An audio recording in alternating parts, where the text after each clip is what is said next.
Sa video nga po itong guys, gagawa po tayo ng napakaliit po na menu board. Disclaimer, ako po ay hindi isang profesional sa larangan ng printing. Ang aking pong tinuturo ay batay lang po sa aking karanasan at kakayahan. Kung kayo po ay may alam na mas madaling pamamaraan, maaari po kayong mag-comment dito sa ating comment section. Maraming salamat po. Dito nga guys ay makikita natin inilatag ko na ang Sintra board. Nilagyan na din po natin yan ng adhesive. Makikita po natin na hagod po ang ating adhesive po dyan. At dyan po tayo napakaingat. At dito nga po makikita po natin na inilagay na po natin ang tarpaulin media. Ayan guys, tama ho, tarpaulin media po yan, hindi po yan sticker. Sa mga gumagawa po ng Sintra board, ayan po, tarpaulin media po yan. Yan po ang napakatipid po niyan, pero di hamak po na mas maganda at mas brilliant po iyan kaysa po sa sticker.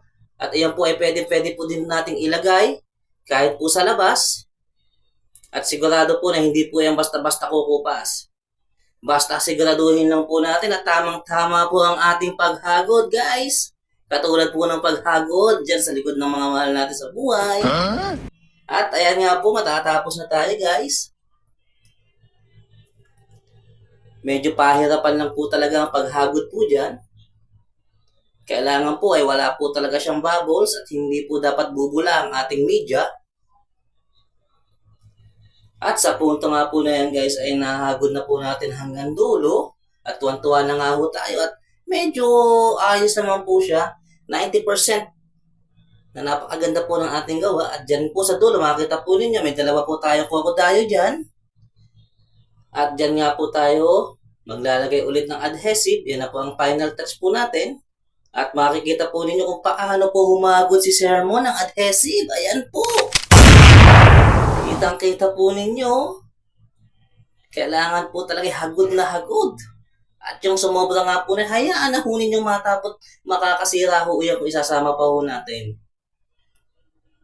At dyan nga po makikita po natin na maayos po ang ating ginawang signage ng maliit na signage. Ayan nga guys, medyo maliit nga lang po yung notebook natin na yan.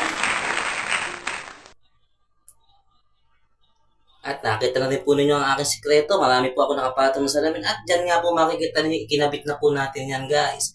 Sa mga gusto pong malaman kung paano po natin ito ginawa, maaari po ay mag-subscribe sa ating YouTube channel, Sermon TV. At dyan po ituturo ko po yan lahat. Wala pong kayong kailangan tanungin, makikita po ninyo lahat sa video.